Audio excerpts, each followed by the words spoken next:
Salut tout le monde, c'est Eugénie, j'espère que vous allez bien. Aujourd'hui nous sommes le 16 février et aujourd'hui je suis malade.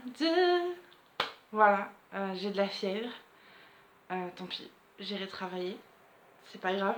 Je vais prendre un Doliprane et puis en avant. C'est rien, hein, je dois avoir 38 mais je crois qu'en fait c'est la climatisation. J'ai pris une douche hier soir avant de me coucher et du coup j'avais les cheveux encore humides. Et la climatisation était de sur moi en fait. Donc du coup, à mon avis, pas pressé. J'ai commencé à tousser dans la nuit. Je dis ok, ça sent pas bon en général. Et je me suis levée ce matin, j'étais frigorifiée. Donc bon, quand même, hein, je suis en Nouvelle-Calédonie, donc c'est pas pour être frigorifiée comme ça. Donc bon, ça va passer. Hein. C'est vraiment rien. Ça va être en 2-2, ça va être réglé. Et en plus de ça, je veux pas louper le travail parce qu'en fait, on a droit à 2 arrêts maladie dans l'année.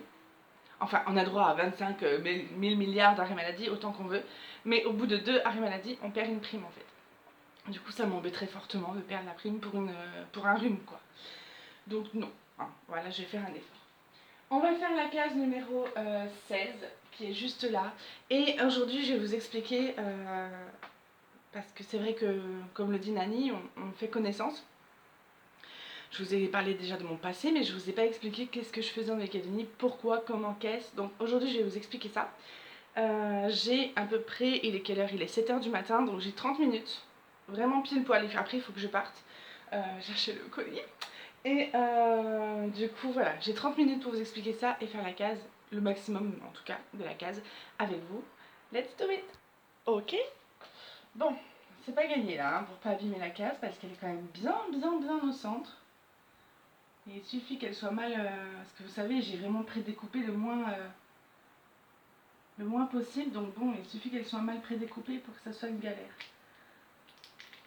Ok, ça va. Bon, ça va être du jaune. Bah oui, forcément. On y revient. Ok. Oh, j'ai peur. J'ai peur. C'est good. Le secret, c'est de bien tendre le papier. Et de faire ça tout doucement.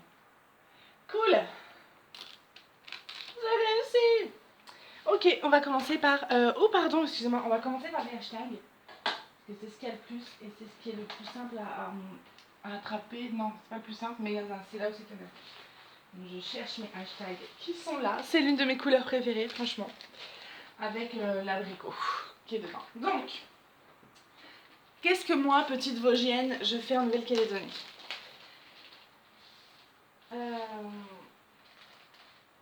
Dans la case du 4 février, je vous ai expliqué que voilà, quand j'avais 17 ans, j'avais rencontré quelqu'un, un jeune homme, qui s'appelle VTA, qui est haïtien, et que il avait dû me quitter et que j'étais 36e dessous.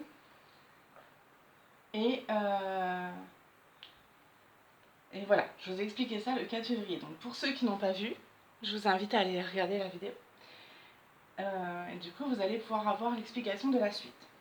Donc VTA m'a quitté en 2001, novembre 2001.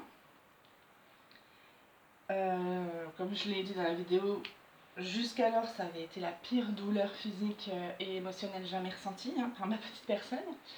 Et pendant 2 ans, j'ai sombré. Je me suis laissée complètement aller, aussi bien physiquement que mentalement. Ça, je m'en foutais de tout. J'étais vraiment... Pour moi, si vous voulez, quand VTA m'a quittée, ma vie n'avait plus... je m'en foutais en fait. Voilà, c'était ça, je m'en foutais. J'ai collectionné les aventures. Bon, on me rappelle que j'avais 17... de mes 17 à mes 19 ans, j'ai collectionné les relations amoureuses comme certains collectionnent les cartes Pokémon.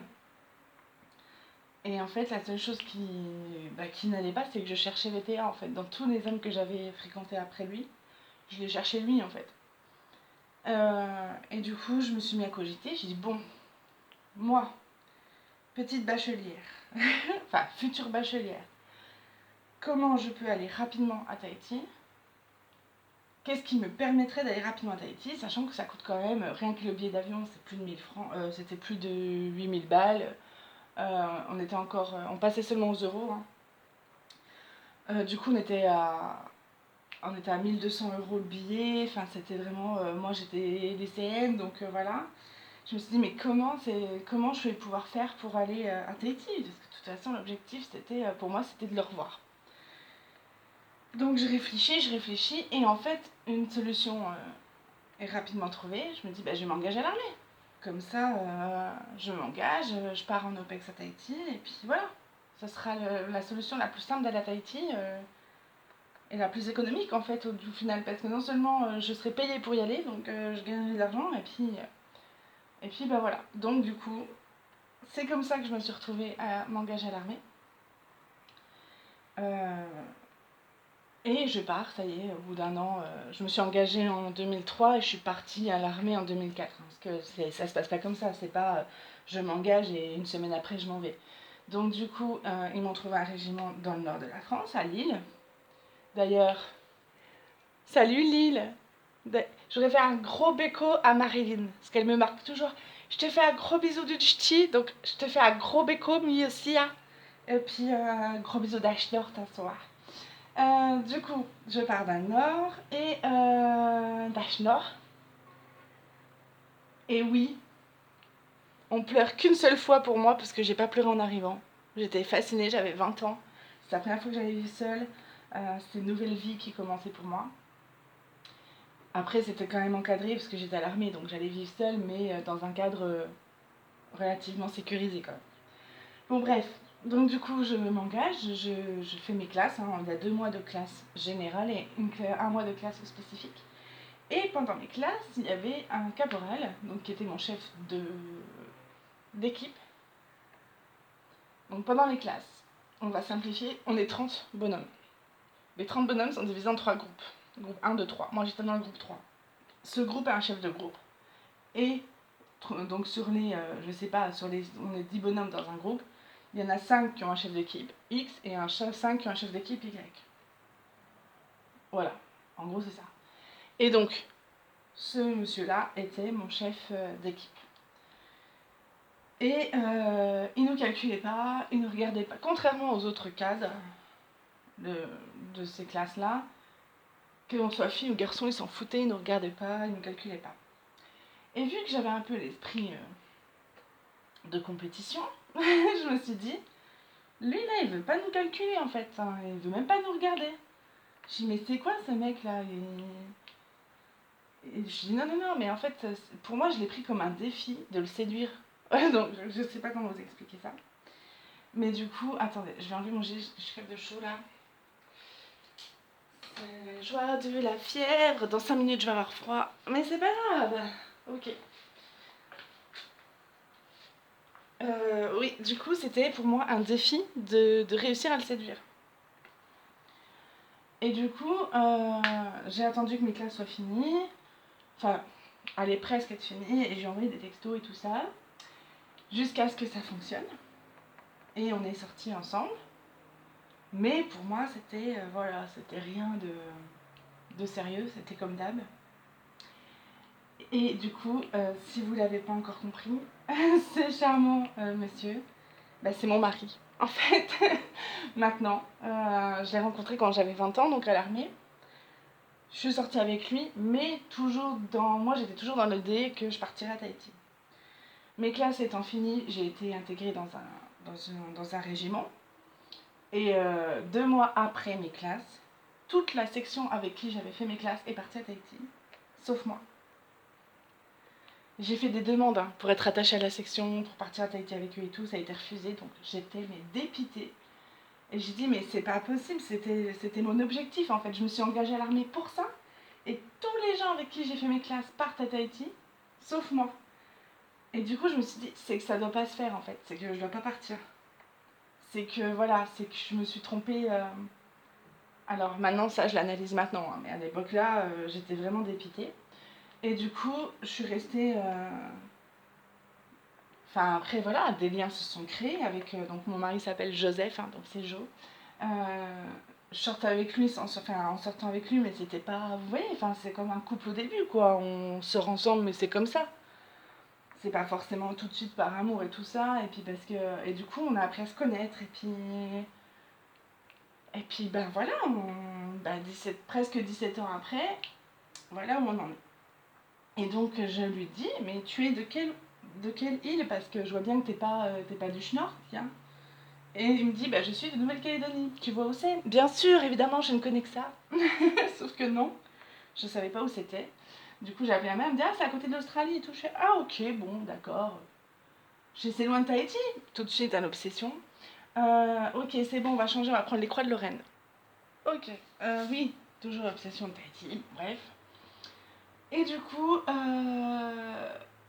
bah voilà, on s'est mis ensemble, et puis on a aménagé ensemble, et puis je suis tombée enceinte de Nathanaël, qui était désiré, hein, c'est une grossesse désirée. Et puis, il m'avait toujours dit, il me dit, ah, mais tu sais, quand j'aurai fini l'armée, je repartirai en Nouvelle-Calédonie. Hein. J'avais 20 ans, donc ouais, bah ouais, enfin, vous voyez ce que on n'arrive pas à se visualiser où est-ce qu'on sera dans. Puis, ça faisait que 13 ans qu'il était à l'armée, donc je me suis dit, c'est good, quoi, enfin, j'ai largement le temps. J'ai le temps de voir venir, quoi, vous voyez. Je me suis dit ça, moi. Et puis, je lui dis, ouais, ok. Donc, on s'est mis ensemble en 2004. Non, 2005, pardon. 2005 ou 2004, n'importe quoi. Oh là, je n'ai. En 2004, pardon. On s'est mis ensemble en 2004 et il me dit, ah, ma retraite, ce sera en 2017. Je suis, ouais, bah, c'est bon, je suis large. Vous voyez ce que je veux dire? Enfin, je sais pas, pour moi, c'était hyper loin. C'était pas quelque chose que je visualisais, en fait. Et du coup, les mois, les années passent. On a eu une période un peu difficile, mais après ça c'est comme tous les couples, hein, de toute façon. Et on va changer de couleur. On va prendre quoi? Oh, j'en ai oublié plein des... Ah mais non, ça c'est les pourcentages. Je suis bête. Oh, purée de pois chiches. Je sais pas ce qu'on va prendre. Parce que j'ai pas envie de tout sortir, vous comprenez bien. On va prendre les 9, il y en a pas mal. Ok. Oui, et du coup, voilà, les années sont passées. Et puis, bah voilà, on est arrivé en 2017. Et à sa retraite. Et du coup, il me dit, bah moi je pars, mais Calédonie, je dis, bah et moi aussi, évidemment. Et du coup, on est arrivé en Nouvelle-Calédonie en janvier 2018. Au tout début qu'on était là, je rêvais beaucoup, beaucoup, beaucoup, beaucoup de VTA. Après, je sais pourquoi, hein, c'est parce que pour moi, dans ma tête, quand j'étais avec VTA à ce moment-là, un jour je partirai vivre sur une île, et ce sera Tahiti, et ce sera pour être avec lui. Du coup, quand je suis arrivée en Nouvelle-Calédonie, j'étais bien sur une île, mais j'étais pas avec lui. Du coup, je pense que c'est pour ça que les premières semaines, je rêvais beaucoup de lui. Après, voilà, c'est la vie qui a fait que. Et puis, je suis très très heureuse de ma vie. Et puis, je suis très heureuse avec mon mari, même si on a des caractères et des éducations relativement opposés. En fait, on est tellement différents qu'on se complète. C'est ça en fait. Le secret avec mon mari, c'est qu'on est vraiment très très très différents. Il a la culture kanak qui est vraiment ancrée, j'allais même dire tatouée, presque tatouée dans son sang. Euh, donc la culture kanak, c'est pas la même chose que, au niveau du droit des femmes. Enfin, pas du droit des femmes, c'est pas ça. La place de la femme dans la société en Nouvelle-Calédonie. Je parle par exemple de mes belles-sœurs. Elle n'est pas du tout la même que celle qu'on s'attendrait à voir en France. Je parle bien sûr des femmes kanak, hein. Je parle pas des femmes blanches comme moi qui vivent en Nouvelle-Calédonie ou des autres cultures, ou des autres, parce qu'il y a beaucoup d'asiatiques ici. Voilà, je parle vraiment de la femme kanak. Elle peut travailler en extérieur, mais c'est pas souvent quand même. C'est souvent les mêmes emplois parce que pas encore le même niveau au niveau de la scolarité, si vous voulez. Euh, je crois que je suis la seule bachelière dans mes belles-sœurs. Je suis la seule qui est bachelière, je suis la seule qui a le permis de conduire. Vous voyez ce que je veux dire, c'est pas encore... Ok, c'est bon pour les 9. Ok, bon, on va s'arrêter là. Ok, oui, du coup, voilà, je suis la seule bachelière, je suis la seule qui a le permis. Vous voyez ce que je veux dire, c'est pas encore super. Il faut comparer la Nouvelle-Calédonie de maintenant avec la France. Moi, je la compare toujours avec la France d'il y a 50 ans. Vous voyez, ça commence, les femmes commencent un peu à s'émanciper, mais c'est pas encore. Il y a très peu de femmes, il y a très peu de divorces. Par contre, il y a beaucoup de violences conjugales. J'arrive, je vais me prendre un élastique pour mes cheveux. Ok, j'espère que ça vous dérangera pas, je vais me coiffer là parce que. Euh, oui, voilà, les femmes commencent un peu à s'émanciper, mais c'est pas encore un truc de ouf, quoi. Vous voyez, c'est pas encore gagné pour les femmes d'ici. C'est pour ça que moi j'essaye d'élever ma fille en lui disant t'as autant le droit qu'un homme de faire des choses et tu as la même capacité que les hommes. Euh, Comme je vous disais, moi je suis. C'est pas que je suis féministe, c'est pas ça. C'est que j'ai eu la chance d'être élevée dans une. Enfin, la chance, après, ou pas hein, d'ailleurs, hein, parce que ça m'a peut-être faussé mon image du couple, mais chez moi, c'est mon père qui a toujours tout fait. C'est mon père qui faisait la cuisine, c'est mon père qui faisait le ménage, c'est mon père qui. Mon père faisait tout, c'est simple, il faisait tout sauf le repassage et les vitres. Ça, il détestait faire, donc il faisait pas, mais sinon, il faisait tout le reste. Et du coup, pour moi, un homme en fait autant que les femmes. Donc, du coup, imaginez quand j'ai rencontré mon mari Kanaki, la différence culturelle, quoi. Parce que ici, c'est encore la femme qui doit gérer. Et il m'a quand même sorti. Là, d'ailleurs, on avait atteint des sommets de. Il m'a quand même sorti, mais. T'as vu comme t'es bordélique? Parce que c'est vrai que avant, j'étais. Oh, l'émission C'est du propre, ils auraient été ravis. Hein. Enfin, non, parce que c'était propre quand même. Mais bon. Il m'a quand même sorti, mais attends, tu devrais quand même ranger. Ne serait-ce que quand je viens, parce que ça devrait être un plaisir pour toi. Écoutez cette phrase. Hein. On habitait Douai à ce moment-là, j'ai cru que j'allais péter une pile. Ça devrait être un plaisir pour toi de ranger la maison pour ton mari. Du coup, j'ai répondu alors, on n'est pas mariés, puis si tu réagis comme ça, à mon avis, on ne le sera jamais. Je te le dis tout de suite. Ça devrait être un plaisir pour toi de ranger la maison pour ton mari. Non, mais. Je dis, mais ça va pas ou quoi? Alors, mon dieu, il me dit ça à moi en plus. Je dis, mais t'es pas nette. Hein. Je dis, ça va pas ou quoi? J'ai dis, en quoi ça serait un plaisir pour moi de ranger la maison? Je dis, ça devrait être un plaisir pour toi de m'aider à ranger la maison pour qu'on puisse passer des petits moments sympas ensemble. J'ai dit, voilà ce qu'il en est en fait. J'ai dit, mais t'as craqué en fait, toi. J'ai dit, t'as cru que moi, j'allais rester à la maison à nettoyer, puis à m'occuper des enfants, et puis à rien faire d'autre. J'ai dit, non, mais tu rêves. Il me dit, ah non, non, faut que tu travailles en plus. Je dis, ah ouais, d'accord, ok. Donc non, hein, autant vous le dire clairement, non. Donc c'était pas possible. Donc voilà, la Nouvelle-Calédonie, on est un peu comme ça encore. On est un peu, genre la femme, elle doit travailler, s'occuper de la maison, s'occuper des gosses, enfin, et les parents. Et les papas, bon, voilà. Après, moi, maintenant, Jo, il a... C'est pas qu'il en fait beaucoup, parce qu'il en fait pas des masses à la maison, mais j'aime autant en fait, parce que du coup, il me tue mon organisation, sinon, donc voilà. Et quand je lui demande, il va faire. Il suffit que je lui demande en fait. Si je lui dis, écoute, là j'ai besoin que tu m'aides pour ça, il va le faire. Donc après, il faut pas que je me plaigne s'il en fait pas, s'il en fout pas une quoi. Après, j'aimerais bien que quand je lui demande d'aller acheter des trucs, il y aille, parce que bon, ça m'arrangerait, ça me ferait gagner du temps, mais bon. Voilà, on va doucement mais sûrement. On va y arriver. Je croise les doigts. Du coup, voilà. Je me plais beaucoup en Nouvelle-Calédonie. Je ne retournerai pas en France pour tout l'heure du monde, sauf en vacances, évidemment, pour voir ma soeur, parce que ma soeur me manque beaucoup. Ma grande soeur, qui a 50 ans maintenant. Ma soeur! T'as 50 ans! Du coup, ouais, ça me fait bizarre de dire ça, parce que pour moi, elle a toujours. Je la vois toujours voilà, dans la trentaine. Donc du coup voilà. Oui, je reviendrai en France un jour ou l'autre, j'espère en tout cas pour voir ma soeur. Et puis voilà, sinon non, non, je me plais beaucoup ici pour l'instant. On attend, parce que politiquement c'est un peu compliqué de Nouvelle-Calédonie. Si jamais voilà, vous vous intéressez un petit peu, en fait la Nouvelle-Calédonie, on est français, on est communauté française en fait.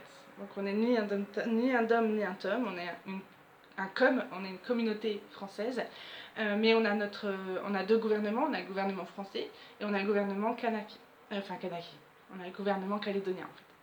Donc du coup, on a quasiment les mêmes lois qu'en France, mais on a aussi d'autres... comment vous expliquer ça? Par exemple, quand le Covid est arrivé, c'est pas le gouvernement français qui nous a dit quoi faire, c'est le gouvernement calédonien qui a pris la décision de fermer les frontières. Enfin, les frontières. Fermer l'aéroport, on rentre plus sur le territoire. Mais de rien, là-dessus, ils ont vachement assuré. Du coup, voilà, il y a deux gouvernements qui travaillent ensemble pour le peuple calédonien. Mais il y a aussi, alors je vous la fais très courte parce que c'est pas quelque chose qui m'intéresse en plus, mais c'est juste pour que vous sachiez un peu les conditions dans lesquelles on vit. Il y a aussi les indépendants qui veulent que la Nouvelle-Calédonie devienne indépendante et s'autogère. Du coup, il y a eu déjà 2 référendums, il en faut un troisième pour valider définitivement la réponse. Tous les ans, du coup, là, il y a eu un référendum. Est-ce que vous êtes pour l'indépendance, oui ou non? Pour l'instant, le non l'a gagné 2 fois. Si à la prochaine, le oui gagne, il faudra recommencer encore. En fait, il faut 3 non ou 3 oui pour que ça passe. Donc, du coup, on vit dans un contexte un petit peu compliqué parce que y a toujours des cons, il y en a partout. C'est comme en France. Donc du coup, il y a les indépendantistes qui parfois, quand il y a des référendums, font un peu le bordel. Enfin, c'est pas eux qui foutent le bordel, c'est des petits jeunes qui foutent le bordel. Du coup, l'immobilier, les prix sont extrêmement bas parce que du coup, les gens ne savent pas s'ils vont quitter.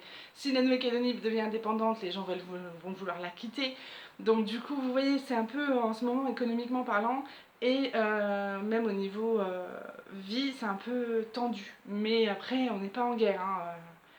Mais par contre, là, pareil, on a d'autres choses qui se passent. Là où c'est la guerre, tous les jours il y a des coups de feu d'ailleurs. Là où mon frère travaillait, du coup, il est parti parce qu'il n'avait pas risqué sa vie pour un travail, faut pas déconner. Mais c'est l'usine du sud enfin Valais, si ça vous intéresse d'aller voir. Ça, je vais pas en parler parce que j'y connais pas assez, j'ai pas trop suivi, même si mon frère a travaillé, j'ai pas suivi. Du coup, voilà. Donc pourquoi je viens de Calédonie? Parce que voilà, j'ai suivi mon mari, j'y suis très bien. Et voilà, donc je vous fais plein de bisous, je vous dis à demain, prenez soin de vous, très bon départ à vous. Ciao ciao.